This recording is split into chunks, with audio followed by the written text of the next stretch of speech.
Good morning students, कैसे हैं आप लोग। उम्मीद करता हूं अच्छे होंगे और अपने पढ़ाई में सच्चे होंगे।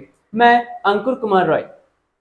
जैसे कि आप लोग को पता है कि हमारा जो चैनल है JH एग्जाम्प्लेक्स, वो VVU से जितने भी रिलेटेड नोट्स है, लेक्चर है, वो सारी फ्री में आप लोग को प्रोवाइड करवा रही है। तो मैं आपसे रिक्वेस्ट करूंगा कि जल्द से जल्द इस चैनल से आप लोग जुड़ जाइए और नीचे डिस्क्रिप्शन में व्हाट्सएप और टेलीग्राम का लिंक है, उसमें भी आप लोग ज्वाइन कर लीजिए, ताकि फ्यूचर जो भी नोट्स होगा इन फ्यूचर अगर काम आएगा, काम तो आएगा ही, और जितने भी लेक्चर होंगे और जो भी नोट्स होगा उससे आप लोग आराम से उसके थ्रू आप लोग पढ़ सकते हैं। स्टूडेंट्स देखिए, पढ़ाई तो रोज होता है, पढ़ाई रोज होता है, लेकिन समझिएगा सक्सेस कब मिलेगी? जब आप PCR को फॉलो कीजिएगा। अब आप पूछिएगा सर PCR क्या है? आप लोग का लैंग्वेज में अगर PCR का फुल फॉर्म देखिएगा तो बोलेगा पुलिस कंट्रोल रूम। PCR जो घूमती है सब जगह, पुलिस कंट्रोल रूम। लेकिन स्टूडेंट्स मेरे अकॉर्डिंग P से हो जाएगी पेशेंस,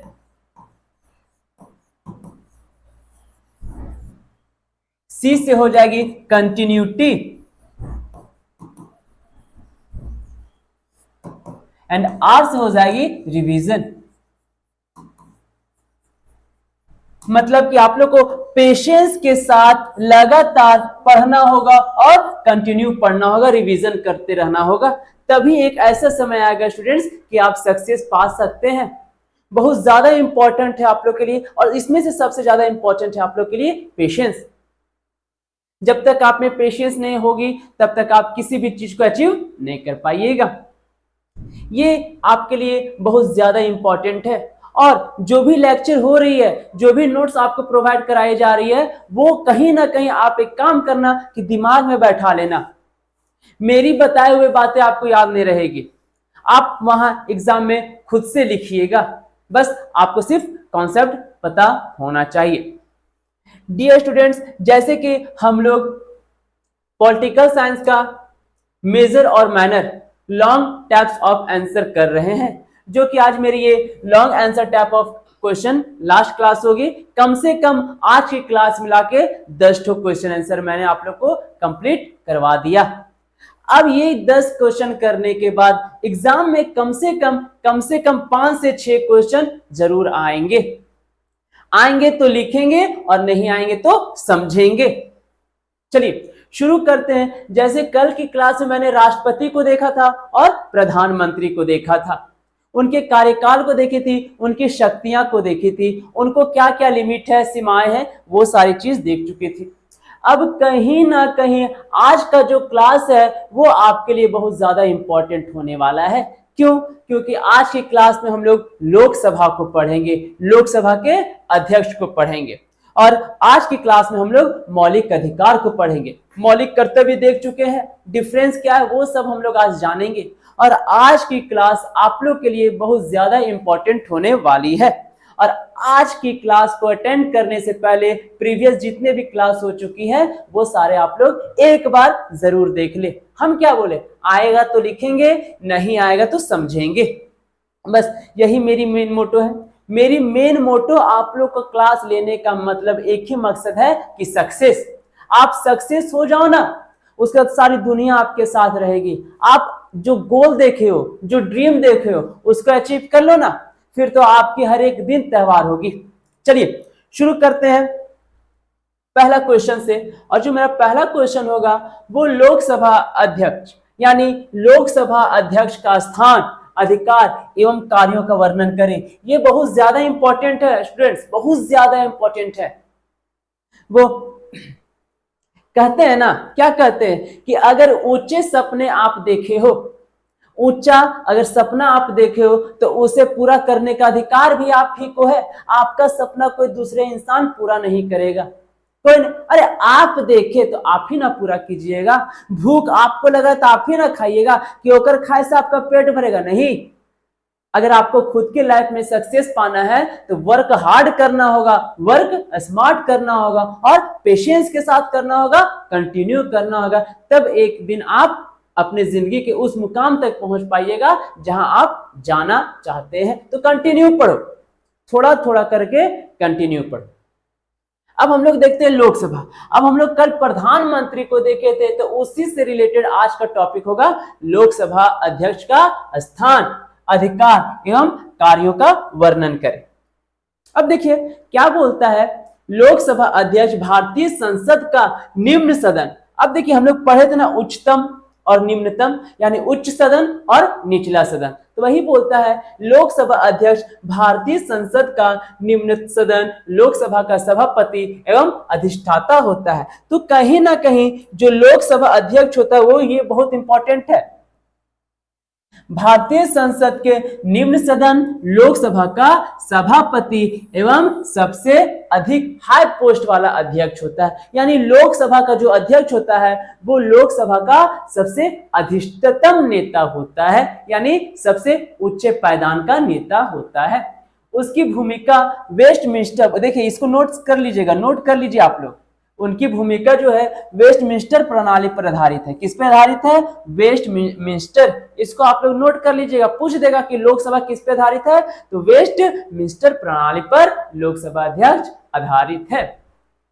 किसी भी अन्य शासन व्यवस्था को विधायकी सभापति के समान होती है। सबको पता है कि किसी भी जो अन्य शासन व्यवस्था है वो सब का जो सभा होता है वो विधायकी पद यानी विधायक का हेड होता है। तो कहीं ना कहीं आपके लोकसभा में भी जो लोकसभा का अध्यक्ष होता है वो विधायक का पद के ही समान होता है।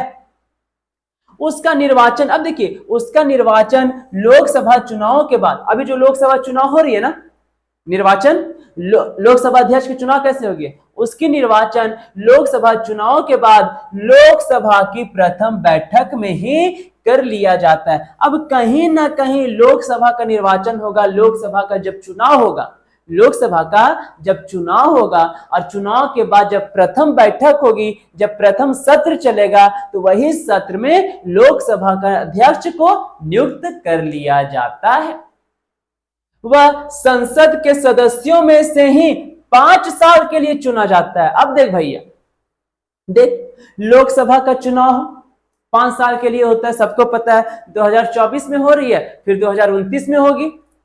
तो लोकसभा का जो चुनाव होता है, तो चुनाव के बाद ही 5 साल के लिए, चुनाव के बाद ही 5 साल के लिए लोकसभा अध्यक्ष को चुन लिया जाता है। तो कहीं ना कहीं लोकसभा अध्यक्ष का जो कार्यकाल कितने साल, तो सर 5 साल के लिए होता है। उससे अपेक्षा की जाती है कि वह अपने राजनीतिक, देखिए बहुत इंपॉर्टेंट है, राजनीतिक दल से इस्तीफा दे दे ताकि कार्रवाई में निष्पक्षता बने। अब देख भैया, तो लोकसभा अध्यक्ष बन गई, तो कहीं ना कहीं आपकी राजनीतिक पार्टी होगी, कोई भी पार्टी होगी, हमको मतलब नहीं, चाहे बीजेपी हो, कांग्रेस है, कोई भी पार्टी है, हमको मतलब नहीं है। अगर आप लोकसभा का अध्यक्ष बन गए तो जो पार्टी से आप बने थे उस पार्टी से आपको इस्तीफा देना पड़ेगा, चाहे बीजेपी हो चाहे कांग्रेस हो। तो सर हम इस्तीफा क्यों देंगे, बताएंगे, इसी पॉइंट में बताएंगे हम इस्तीफा क्यों। हम क्या बोले, आएगा तो लिख लेंगे, नहीं आएगा तो डीपली नॉलेज देंगे। मेरी हर क्लास एकदम जो नॉलेज दी जा रही है, डीपली नॉलेज दे रहा है, सिर्फ एग्जाम को लेकर। क्यों? क्योंकि आपका एग्जाम सर पे है। हम लोग का यही कोशिश है कि आप लोग का एग्जाम अच्छा जाए, इसलिए। और बाद बाकी इतना डीपली नॉलेज देंगे, नेक्स्ट सेमेस्टर में इतना डीपली देंगे, कहीं से भी दिक्कत नहीं होगा आपको। तो क्या बोला कि आप किसी भी पद पर से चुनाव लड़ते हैं तो कहीं ना कहीं लोकसभा अध्यक्ष बनने के बाद उस पद से आपको इस्तीफा दे देना होगा, ताकि कार्यवाही में निष्पक्षता बनी रहे, ताकि जब आप काम कीजिएगा तो निष्पक्ष, ना कांग्रेस को सपोर्ट कीजिएगा ना बीजेपी को सपोर्ट कीजिएगा, दोनों तरफ से आपकी भागीदारी होगी, इसलिए इस्तीफा देना होगा।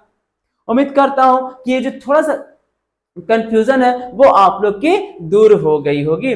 वर्तमान लोकसभा कौन है भैया, देखो नोट करके लिख लीजिएगा, बहुत इंपॉर्टेंट है, 1 नंबर के लिए भी इंपॉर्टेंट है और जानने के लिए भी इंपॉर्टेंट है कि वर्तमान लोकसभा अध्यक्ष कौन है, तो श्री ओम बिरला है। इसको नोट कर लीजिएगा, बहुत इंपॉर्टेंट है। दिमाग में नहीं तो कॉपी में। ये दोनों चीजों में नोट कर लीजिए कि वर्तमान लोकसभा अध्यक्ष कौन, तो आप क्या बोलेगा, ओम बिरला, जो कि अपने पूर्वाधिकारी सुमित्रा महाजन के बाद इस पद पर आसीन हुए। तो इसके पूर्व लोकसभा अध्यक्ष कौन, तो सुमित्रा महाजन, और अब कौन है, तो ओम बिरला। तो कहीं ना कहीं बोलने का मतलब यह है कि सुमित्रा महाजन के बाद ही लोकसभा अध्यक्ष ओम बिरला बने। उम्मीद करता हूं दोस्तों कि यह आप लोग को अच्छे से समझ में आ गई होगी। चलिए आगे बढ़ते हैं। बस आप लोग को एकदम पढ़ते जाना है और आगे बढ़ते जाना है। देखिए क्या बोलता है, नेक्स्ट पॉइंट बोलता है लोकसभा अध्यक्ष लोकसभा के सत्रों की अध्यक्षता करता है। अब कहीं ना कहीं जब लोकसभा का सत्र होगा यानी बैठक होगा तो लोकसभा अध्यक्ष क्या करेगा, तो लोकसभा अध्यक्ष वो जो सत्र बैठा उसका अध्यक्षता करेगा लोकसभा अध्यक्ष। अब क्या बोलता है, सदन के यानी लोकसभा सदन के कामकाज का संचालन करता है, वह निर्णय करता है कि कोई विधेयक धन विधेयक है या नहीं। मतलब बहुत इंपॉर्टेंट क्वेश्चन है।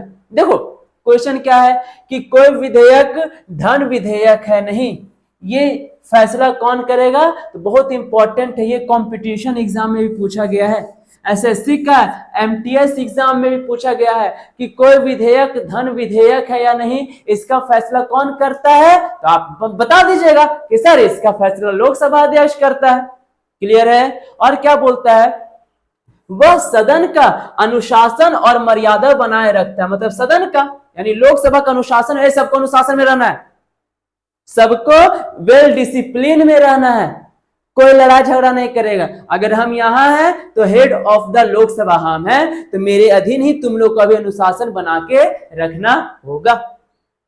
और क्या बोलता है कि इसमें बाधा पहुंचाने वाले सांसदों को दंडित भी कर सकता है। अब मान के चलिए लोकसभा में कोई भी बाधा पहुंचा रहा है, ठीक है, कुछ भी कोई उठपटांग हरकत कर रहा है तो मुर्गा बनो, क्या करेगा, मुर्गा बना देगा, नहीं तो कुर्सी बना देगा। हम लोग बनते थे कुर्सी बना देगा। और कोई भी उल्लंघन करता है बैठक में या लोकसभा अध्यक्ष लोकसभा में कोई भी मनमानी करता है तो लोकसभा को ये पावर है कि उसको दंडित करे, मुर्गा बना देगा, कुर्सी बना देगा। तो ये किसके पावर है, तो लोकसभा अध्यक्ष के पास इसकी पावर है। ये थी आपकी लोकसभा के बारे में। अब इसका देखते हैं कि लोकसभा का निर्वाचन कैसे होता है। क्या होता है, लोकसभा का निर्वाचन कैसे होता है। तो देखिए क्या बोला है, लोकसभा अध्यक्ष का निर्वाचन लोकसभा के सदस्यों के द्वारा किया जाता है। अभी हम बताएं, ठीक है। तो लोकसभा अध्यक्षों का निर्वाचन कैसे, तो लोकसभा के सदस्यों के द्वारा। कैसे, लोकसभा के सदस्यों के द्वारा। ये बहुत इंपॉर्टेंट है।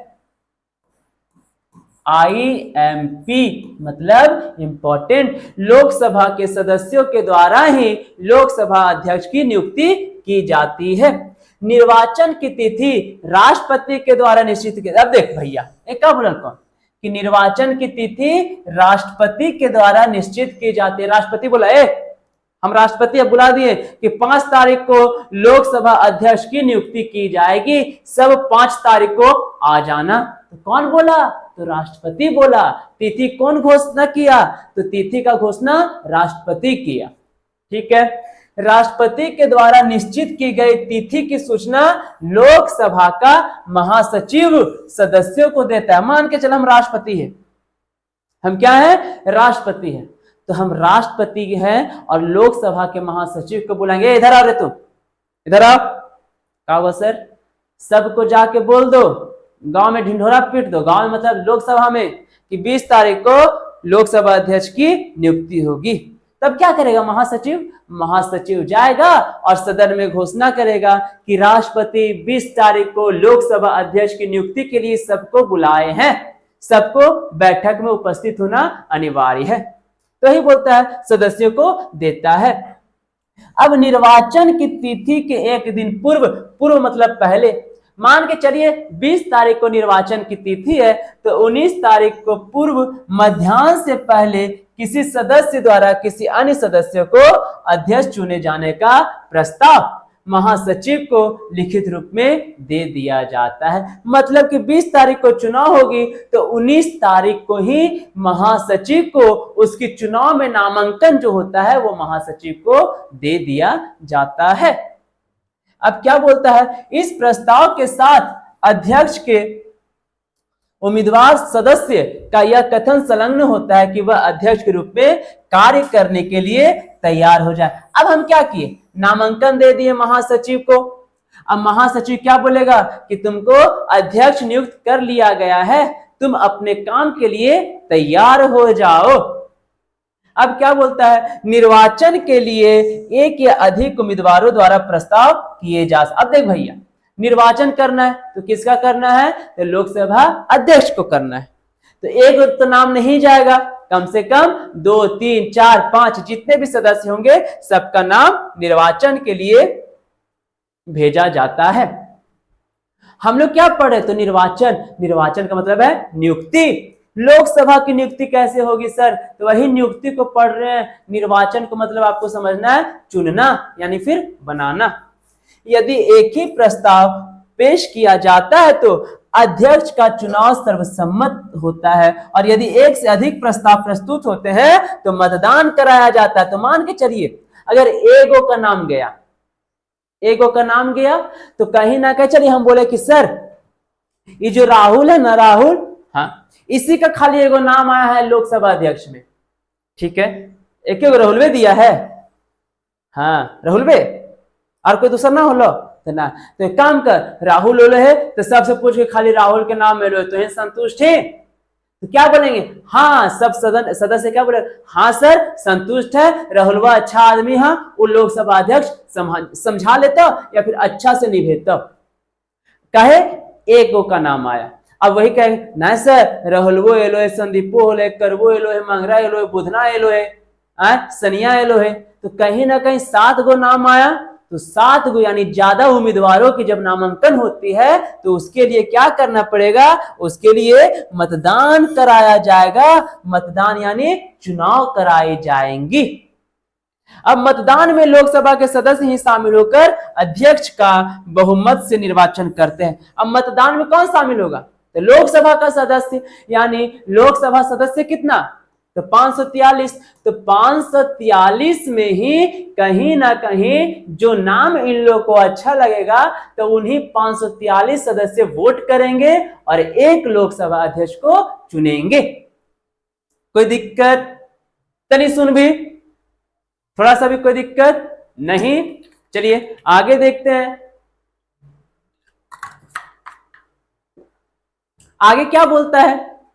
हम तो बन गए, हम अध्यक्ष बन गए, अब हम क्या करेंगे सर, मान के चलिए हम अध्यक्ष बन गए तो हम क्या करेंगे, शपथ लेंगे। आप लोग को पता है कि भारत में कोई भी संविधान के तहत जो भी कार्यकारी होती है, चाहे राष्ट्रपति हो, प्रधानमंत्री हो, केंद्रीय मंत्री हो, विधानसभा में किसी भी मंत्री का पद अगर कोई बनता है तो उसको शपथ लेना पड़ता है। तो कहीं ना कहीं भी शपथ लेगा लोकसभा अध्यक्ष, हाँ सर लेगा। देखिए क्या बोलता है, लोकसभा अध्यक्ष अन्य लोकसभा सदस्यों की ही तरह एक सदस्य के रूप में शपथ लेता है। उसका जो शपथ भी कार्यकारी अध्यक्ष द्वारा कराया जाता है। अब कहीं ना कहीं लोकसभा का अध्यक्ष की जो शपथ होगी वो कौन दिलवाएगा, तो कार्यकारी अध्यक्ष दिलवाता है।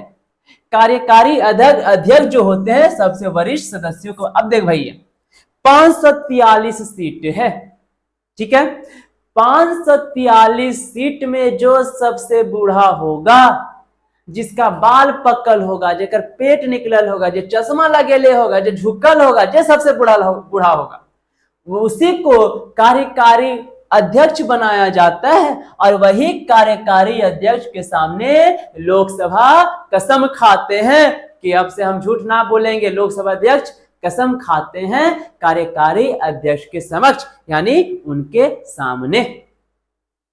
उम्मीद करता हूं कि आप लोग को शपथ ग्रहण भी अच्छे से समझ में। शपथ ग्रहण किसके सामने? तो सर कार्यकारी अध्यक्ष के सामने। तो कौन लेगा? तो लोकसभा अध्यक्ष लेगा। तो कार्यकारी अध्यक्ष कौन होगा? तो सर लोकसभा में जितने सदस्य हैं उसमें से एक तो सदस्य तो ऐसा होगा जिसका बाल पकल होगा, जो बूढ़ा होगा, जो चलता होगा लाठी लेके, चश्मा लगा के, तो वही कौन होगा? तो वही आपका हो जाएगा वरिष्ठ नेता, सबसे बुजुर्ग नेता, सबसे बुजुर्ग जो होता है उसी के सामने क्या होगा? लोकसभा अध्यक्ष कसम खाएंगे, शपथ लेंगे।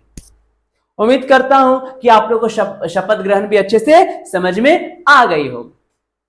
सर हम बन गए, लोकसभा में हम निर्वाचन हो गए, सदस्य भी बन गए, लोकसभा स्पीकर भी बन गए, हम कसम भी खा लिए, अब हम क्या करेंगे? इसे बताइए तो, बताइए अब आप क्या करेंगे? हम बताइए, देखिए क्या करेंगे। शक्तियां और कार्य को देखिए। लोकसभा अध्यक्ष लोकसभा के सत्र को बताएं कि लोकसभा जो सत्र बैठेगा तो उसकी अध्यक्षता कौन करेगी? तो लोकसभा अध्यक्ष करेगी। और सदन के कामकाज का संचालन करता, अब मान के चल जो भी सदन है, लोकसभा अध्यक्ष का बात कर रहे हैं तो लोकसभा का ही बात होगा। जो भी लोकसभा में सदन है, तू झाड़ू लगा यहां, अरे यहाँ गर्दवा जमा हटा, अरे हम अच्छा मेरा उठा फेंक, देखिए यहाँ खेली तो सखरिया ही है, भत में ही छोड़ दे, हटा। तो क्या कर रहा है? संचालन कर रहा है ना, कामकाज का संचालन। जैसे हम लोग नहीं बोलते मेरे घर में कोई आ गया, अच्छा साफ कर, संचालन कर रहे हैं।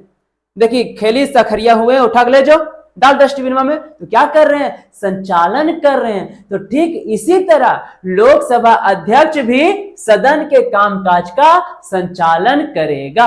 और क्या करेगा? वह निर्णय करता है कि कोई विधेयक धन विधेयक है या नहीं। उसी पे डिपेंड करता है कि कोई विधेयक धन विधेयक है या नहीं। धन विधेयक हम लोग अच्छे से पढ़ेंगे, डीपली पढ़ेंगे। अभी एग्जाम इंपॉर्टेंट है, इसीलिए हम सिर्फ क्वेश्चन आंसर ही करवा रहे हैं ताकि आप लोग को एग्जाम अच्छे से पास हो जाए, एग्जाम अच्छे से आपके क्लियर हो जाए। क्या बोलता है? वह सदन का अनुशासन और मर्यादा बनाए रखता है। अनुशासन बनाए रखेगा भैया, सबको डिसिप्लिन मेंटेन करने बोला है। डिसिप्लिन में रहो, नहीं तो मार देगा एक लाठी बस। वही क्या बोलता है कि सदन को वेल डिसिप्लिन यानी अनुशासन और मर्यादा बनाए रखता है और इसमें बाधा पहुंचाने वाले सांसदों को भी दंडित करता है। कहा नहीं लिया, कल बोल लिया तक मुर्गा बन। क्या बोला? कि वह सदन का अनुशासन और मर्यादा बनाए रखता है और इसमें बाधा पहुंचाने वाले सांसदों को भी दंडित करता है। अब मान के चलिए कोई भी लोकसभा सदस्य का सत्र चल रहा है और उसमें बाधा पहुंचा रहा है, यानी हल्ला कर दे रहा है, अरे शांति बनाए रहे, अब बीच में हल्ला कर दिया या बीच में हंसा दिया, तो हम लोग नहीं बोलते ए तुम निकलो क्लास से बाहर जाओ, मुर्गा बनो। तो सेम कंडीशन लोकसभा अध्यक्ष भी बोलेगा कि जो भी संसद में बाधा पहुंचाएगा अपना लोकसभा अध्यक्ष में जब सत्र चल रहा है, या जो भी डिसिप्लिन को मेंटेन नहीं करेगा तो उसको दंडित भी कर सकता है। तो लोकसभा के सदस्यों को दंडित करने का अधिकार किसके पास है? तो लोकसभा अध्यक्ष के पास है। अब क्या बोलता है?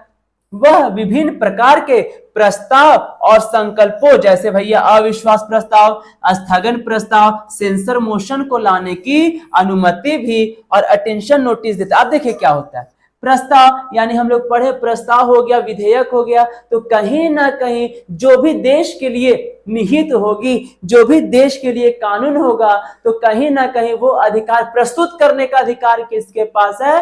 तो लोकसभा अध्यक्ष के पास है कि देखो ये प्रस्ताव आया है, आप लोग पढ़ो और अपना अपना सहमति दो कि ये प्रस्ताव ठीक है या इसमें चेंज करें। तो ये सब का जो हेड होता है, ये सब की निगरानी जो करता है वो कौन करता है? तो लोकसभा अध्यक्ष करता है।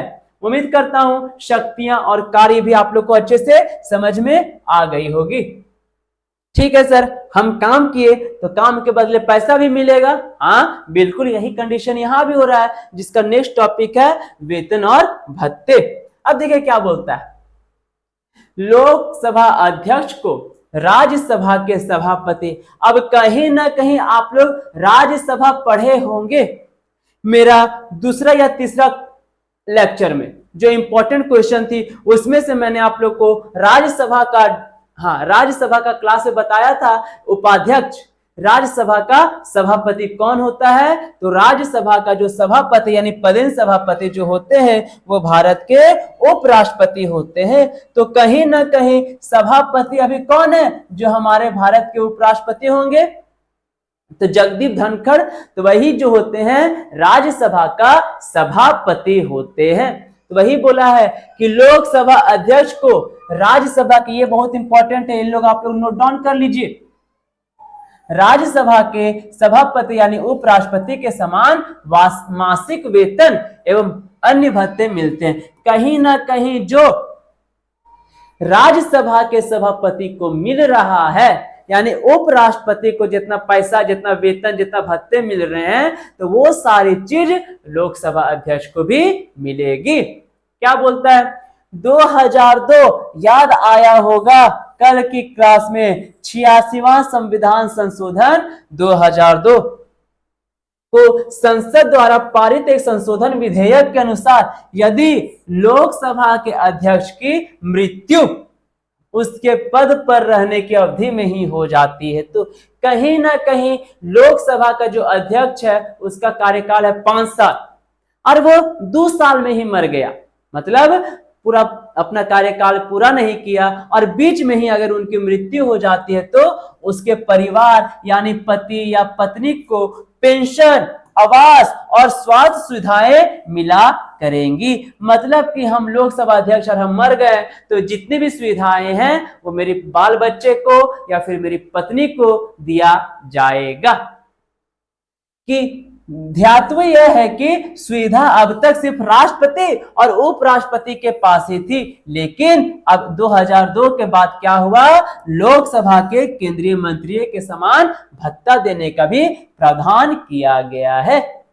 86वां संविधान संशोधन कब?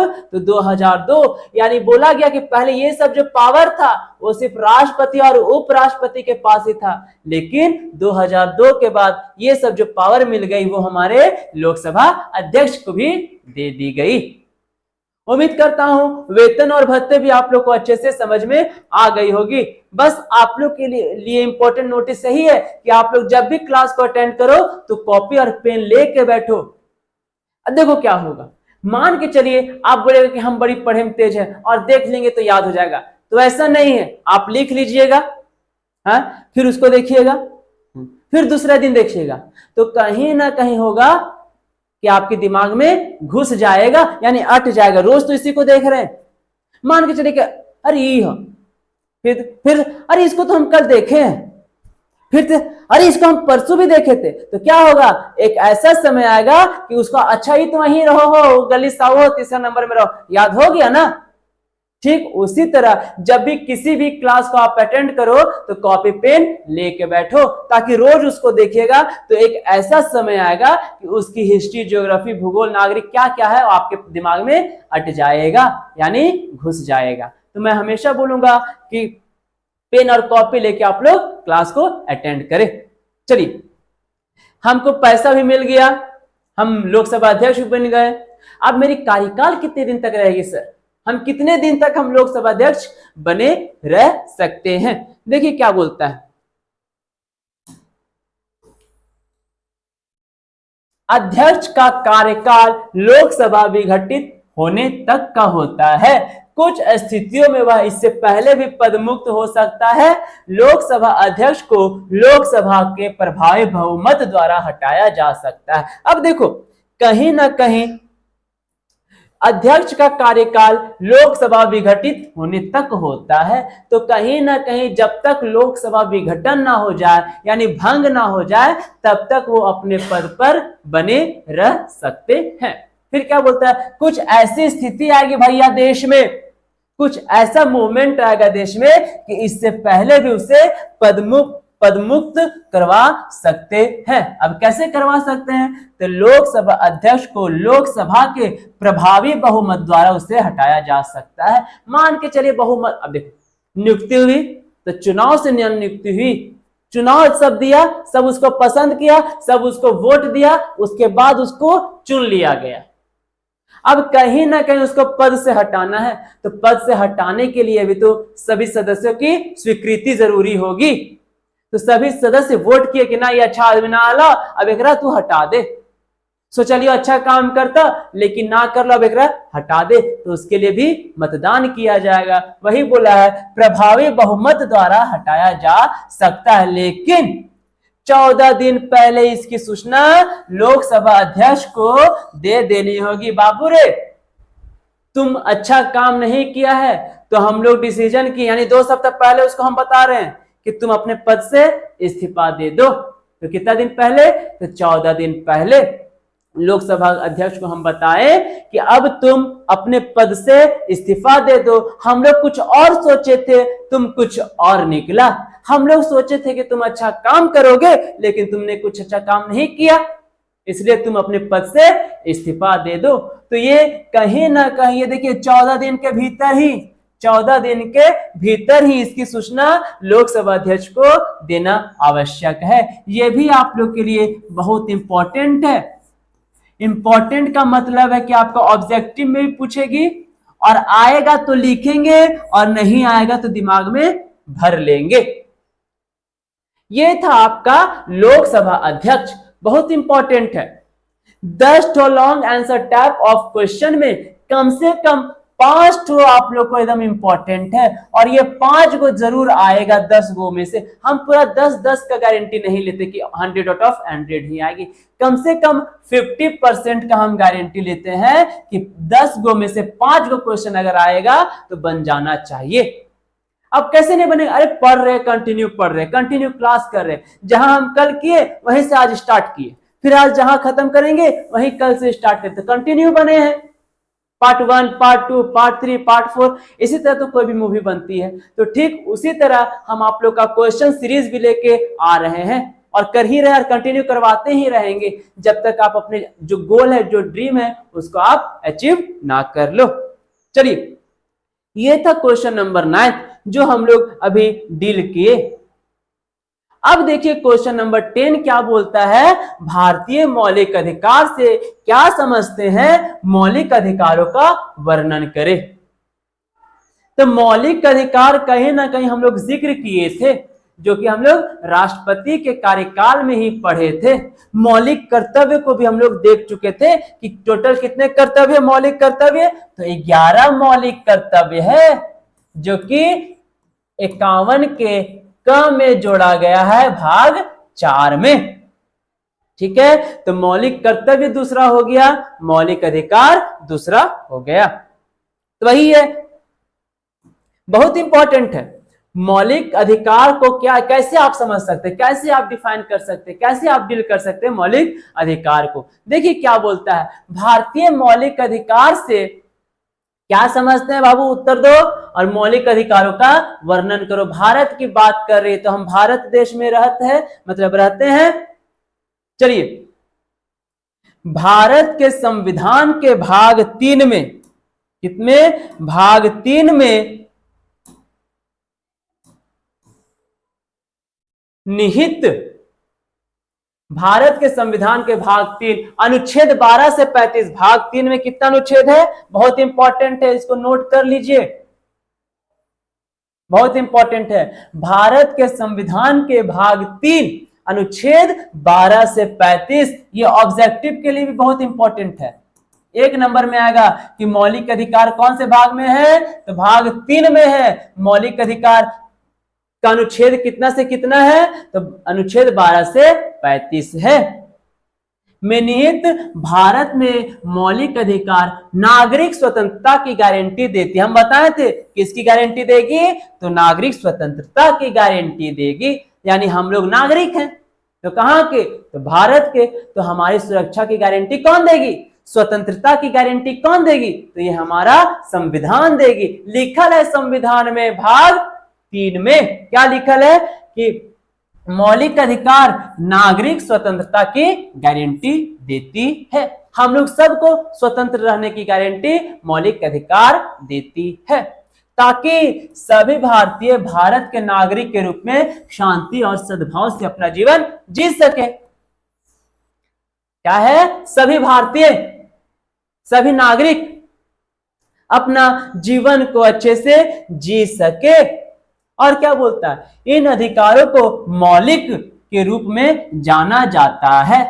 मौलिक अधिकार को कौन से रूप में जाना जाता है, तो मौलिक के रूप में जाना जाता है, क्योंकि ये सर्वांगीण विकास यानी भौतिक में विकास, बौद्धिक में विकास, नैतिक में विकास और आध्यात्मिक के विकास के लिए सबसे अधिक आवश्यक है। मतलब कि मनुष्य की जितने भी विकास हो रही है, मनुष्य खुद को जो डेवलप कर रहा है, किसके अकॉर्डिंग, किसके अनुसार, तो मौलिक अधिकार के अनुसार ही डेवलप। अगर मौलिक अधिकार नहीं रहेगा तो हम लोग विकसित कर पाएंगे खुद को, नहीं कर पाएंगे।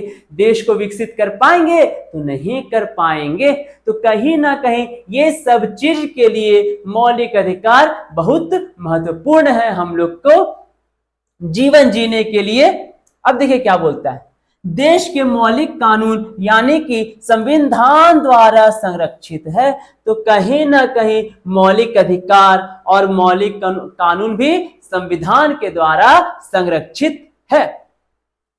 यदि संविधान द्वारा प्रदत्त अधिकारों, विशेष रूप से मौलिक अधिकारों का उल्लंघन किया जाता है तो देखिए सर्वोच्च न्यायालय हम लोग पढ़ चुके हैं, सर्वोच्च न्यायालय और उच्च न्यायालय क्रमशः संविधान के अनुच्छेद 32 और 226 के तहत रिट जारी कर सकते हैं और राज्य मशीनरी को मौलिक अधिकार को लागू करने का निर्देश दे सकते हैं। मान के चलिए किसी का मौलिक अधिकार पे हनन हो गया या मौलिक अधिकार की उल्लंघन हो जाती है तो इसका फैसला कौन लेगा, तो सर्वोच्च न्यायालय लेगा या फिर उच्च न्यायालय लेगा।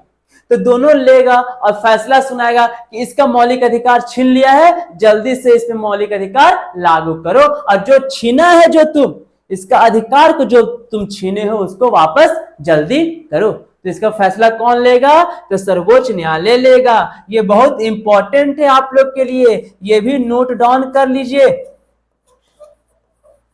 दिमाग में या कॉपी और पेन में। उम्मीद करता हूं कि मौलिक अधिकार आप लोग जाने होंगे। अब देखिए नेक्स्ट पॉइंट क्या बोला है, नेक्स्ट टॉपिक क्या बोला है कि सर मौलिक अधिकार कितने हैं, तो हम लोग को 6 मौलिक अधिकार दिया गया है। अब कौन कौन सा मौलिक अधिकार दिया गया है, बहुत इंपॉर्टेंट है ये 6 मौलिक अधिकार, आप लोग याद कर लीजिए या फिर कॉपी पेन में लिख लीजिए। देखिए क्या क्या दिया गया है। समानता का अधिकार अनुच्छेद 14 से 18, सभी को एक समान के अधिकार दिया जाएगा। औरत हो, मर्द हो, बूढ़ा हो, बुजुर्ग हो, बच्चा हो, सबको एक समान का अधिकार दिया जाएगा। एक मौलिक अधिकार हुआ। दूसरा क्या है भैया, स्वतंत्रता का अधिकार, कब से कब तक, 19 से 22, मतलब कि 19 से 22 में स्वतंत्रता का अधिकार सबको दिया गया है, भारतीय संविधान में लिखा गया अनुच्छेद 19 से। तीसरा है भैया शोषण के विरुद्ध अधिकार, अनुच्छेद 23 और 24, मतलब कि किसी भी इंसान पे शोषण किया जाता है तो कहीं ना कहीं शोषण को हटाने का अधिकार भी हमारे संविधान में दिया गया है। मतलब कि अगर देखें तो 14 साल के कम बच्चे को जो हम लोग बंधुआ मजदूरी बोलते हैं उस पे भी रोक लगाई गई है अनुच्छेद 23 और 24 के तहत। नेक्स्ट क्या बोलता है, धार्मिक स्वतंत्रता का अधिकार, सब भारतीयों को अपने धर्म का रक्षा करने का अधिकार दिया गया है, वही बोला है अनुच्छेद 25 से 28 में। अब क्या बोलता है, सांस्कृतिक और शैक्षिक अधिकार, सभी आदमियों को, सभी नागरिकों को, सभी इंसान को अपने सभ्यता और संस्कृति और शिक्षा पाने का अधिकार दी गई है। कौन सा अनुच्छेद में, 29 से 30 अनुच्छेद में। एवं लास्ट है संवैधानिक उपचारों का अधिकार, सभी को जो अधिकार मिली है वो संविधान के अंदर से ही मिली है। संविधान को उल्लंघन जो भी करेगा उसको देशद्रोह घोषित किया जाएगा। ये 6 मौलिक अधिकार आप लोग के लिए बहुत इंपॉर्टेंट है, इसको याद कर लीजिए या कॉपी में लिख लीजिए। कौन कौन सा, समानता का अधिकार 14 से 18, स्वतंत्रता का अधिकार 19 से 22, शोषण के विरुद्ध अधिकार 23 से 24, धार्मिक स्वतंत्रता का अधिकार 25 से 28, सांस्कृतिक और शैक्षिक अधिकार 29 से 30 और संवैधानिक उपचारों का अधिकार 32 से 35। इसको नोट कर लीजिएगा, बहुत इंपॉर्टेंट है आप लोग के लिए। यही 6 मौलिक अधिकार यानी खुद का अधिकार हम लोग को अधिकार संविधान देता है। एकदम दिमाग में बैठा लीजिए, कितने अधिकार हैं? तो हम लोग का संविधान 6 मौलिक अधिकार देता है। अब देखिए क्या बोलता है, विशेष मौलिक विशेषता यानी मौलिक अधिकार की विशेषता क्या क्या है। देखिए, संविधान द्वारा संरक्षित सामान्य कानूनी अधिकारों के विपरीत मौलिक अधिकारों को देश के संविधान द्वारा गारंटी एवं सुरक्षा प्रदान की गई है। देश के संविधान द्वारा मौलिक अधिकार को सुरक्षा मिलता है। मौलिक अधिकार को सुरक्षा कौन देता है? तो देश का संविधान, और यही गारंटी भी देती है हम लोग के मौलिक अधिकारों को। कुछ अधिकार सिर्फ नागरिकों के लिए उपलब्ध है। क्या बोलता है? कुछ अधिकार सिर्फ नागरिकों के लिए उपलब्ध है, जबकि अन्य सभी व्यक्तियों के लिए उपलब्ध है, चाहे वो नागरिक हो भारत के, विदेशी या कानूनी व्यक्ति हो, जैसे परिषद एवं कम। अब मान के चलो मौलिक अधिकार है, तो कुछ अधिकार सबको है और कुछ अधिकार विदेशों को है। अब विदेशों को ये सारी अधिकार उपलब्ध नहीं कराई गई है। हमारा संविधान ये नहीं बोलता है कि विदेशों को भी भारत के नागरिकों की तरह अधिकार दिया जा सके।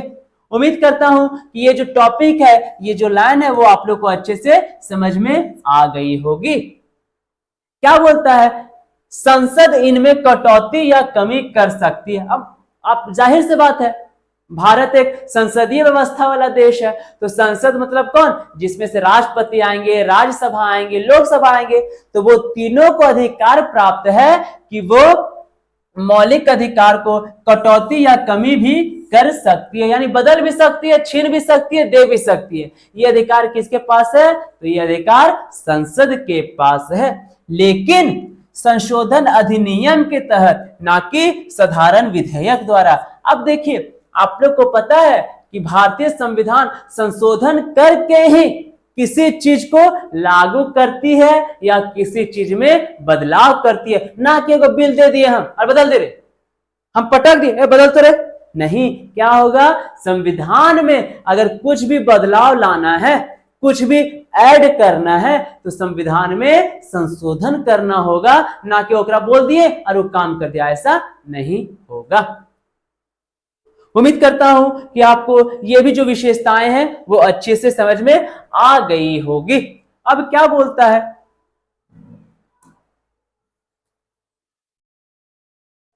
राज्य उन पर उचित प्रतिबंध लगा सकते हैं, हालांकि कारण उचित है या नहीं इसका निर्णय अदालत। अब समझो, कहीं ना कहीं राज्य सरकार को यह अधिकार प्राप्त है। किसको? राज्य सरकार को यह अधिकार प्राप्त है कि मौलिक अधिकार पे प्रतिबंध लगा सकते हैं, यानी कहीं ना कहीं मौलिक अधिकार को रोक सकते हैं।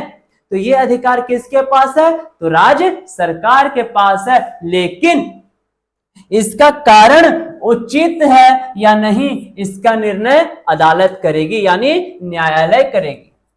कि तुम इस पे मौलिक अधिकार तुम बैन कर दिए, तो इसका कारण क्या था? तो जो कारण आपको उचित लगेगा कि नहीं ठीक किया, बंद कर दिया, तो लेकिन नहीं, ये इतना बड़ा गलती नहीं, तुम बंद क्यों किया? अदालत को बोल रहा है कौन? राज्य सरकार। अदालत जब राज्य सरकार से पूछा कि तुम इसके अधिकार को क्यों प्रतिबंधित कर दिया, तो सरकार बोल रही है कि सर ये काम किया था, इसीलिए इसका मौलिक अधिकार को हम प्रतिबंध लगा दिए। तब न्यायालय उसका जांच पड़ताल करेगा, अदालत उसका जांच पड़ताल करेगा। अब समझ में आएगा कि नहीं ठीक किया, तुम लगाया, ठीक किया। तो इसका जांच पड़ताल जो करेगा वो कौन करेगा? तो अदालत फैसला लेगी कि इस पे लगाया जाए या फिर लागू किया जाए, या लंबे समय तक इस पे लगा दो प्रतिबंध मौलिक अधिकार का, या फिर तुरंत लागू कर दो। उम्मीद करता हूं कि ये अधिकार आप लोग को अच्छे से समझ में आ गई होगी। हम लोग क्या पढ़ रहे हैं? तो मौलिक अधिकार पढ़ रहे हैं। देखिए लास्ट क्या बोलता है? मौलिक अधिकारों का महत्व क्यों है हम लोग की जिंदगी में? किसी ना किसी चीज की महत्व इंपॉर्टेंट हम लोग के लाइफ में जरूर होती है, तो इसका भी है।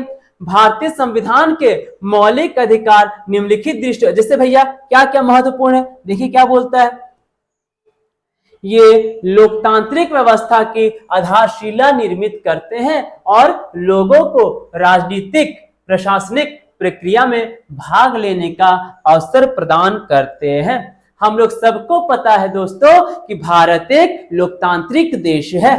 कौन सा देश है? लोकतांत्रिक देश है, और लोगों को राजनीतिक प्रशासनिक और प्रक्रिया में भाग लेने का भी अवसर देता है। भारत के सभी नागरिकों को नेता बनने का अधिकार है, भारत के सभी नागरिकों को पुलिस बनने का अधिकार है, और कहीं ना कहीं जितनी भी स्थिति भारत से जुड़ी हो, कोई भी लाभकारी पद, कोई भी अवसर अगर भारत को मिलती है तो वो समान अवसर के लिए सभी नागरिकों को अधिकार दिया गया है कि तुम किसी भी अवसर में भाग ले सकते हो।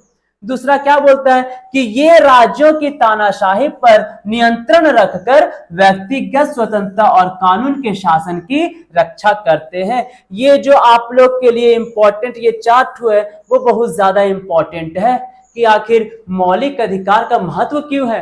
तो बोला ये तानाशाही को रोकता है। अब तानाशाही आप लोग पढ़े होंगे, हिटलर जैसा तानाशाह शासक, लुईस 16 जैसा तानाशाह शासक, जार निकोलस जैसा तानाशाह शासक, तो कहीं ना कहीं वही तानाशासक को ये रोकती है और कानून के शासन की रक्षा करते हैं। नेक्स्ट क्या बोला है, मौलिक अधिकार सामाजिक न्याय की नींव रखते हैं और व्यक्तियों की गरिमा सुनिश्चित करते हैं। अब देखना दोस्तों, सामाजिक अगर आएगा तो हम लोग को तुरंत माइंड में क्लिक कर लेना है समाज के बारे में। तो कहीं ना कहीं मौलिक अधिकार समाज के बारे में बताती है, तो उसी की क्या करते हैं, नींव रखती है, न्याय दिलाता है, समाज में सबको न्याय दिलाता है। कौन? मौलिक अधिकार।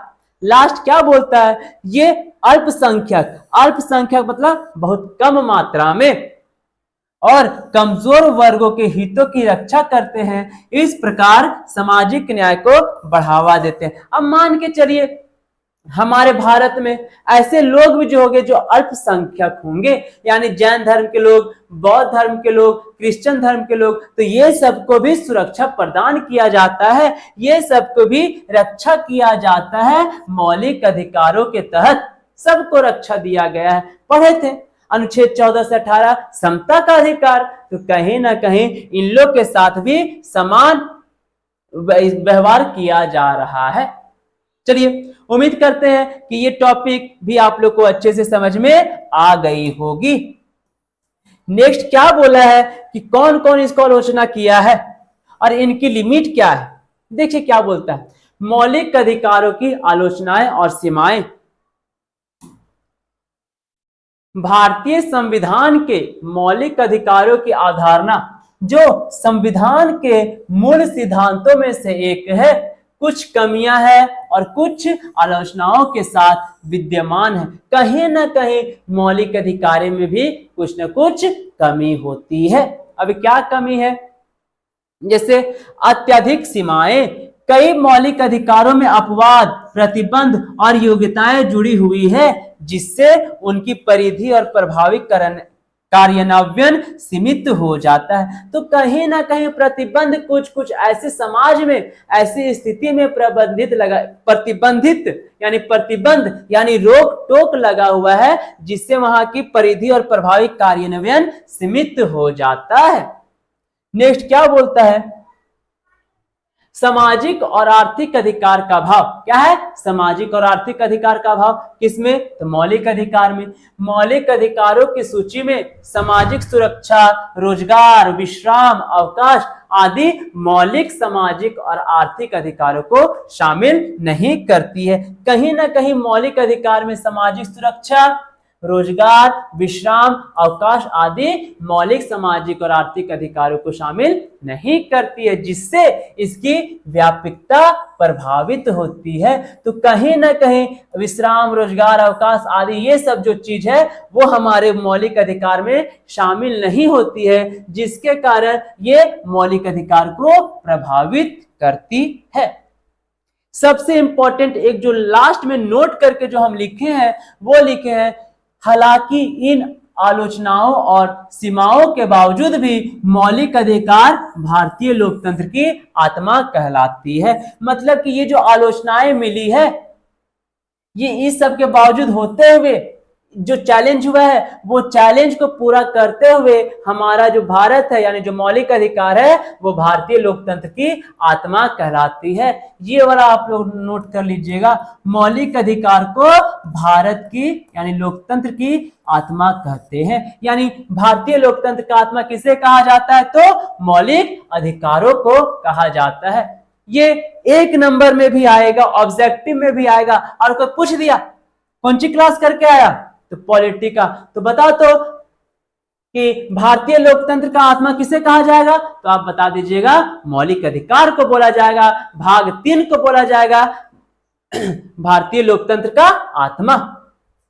और कहीं ना कहीं नागरिकों के संरक्षण और सशक्तिकरण को सुनिश्चित करते हैं। और कहीं ना कहीं भारत के नागरिकों को संरक्षण और सशक्तिकरण, यानी बोलते हैं ना सशक्तिकरण, महिला सशक्तिकरण, पुरुष सशक्तिकरण, पुरुष अशक्तिकरण, तो कहीं ना कहीं मौलिक अधिकार भारत के हर नागरिक को शक्ति प्रदान करता है। उम्मीद करता हूं दोस्तों कि ये आप लोग का जो 2 क्वेश्चन आंसर थी वो आज नहीं तो कल काम जरूर आएगी। एग्जाम में आएगा तो लिख लेंगे, अगर नहीं आएगा तो समझ लेंगे। मैं अंकुर कुमार रॉय मिलता हूं कल नेक्स्ट लेक्चर के साथ, नए उमंग के साथ। तब तक के लिए धन्यवाद।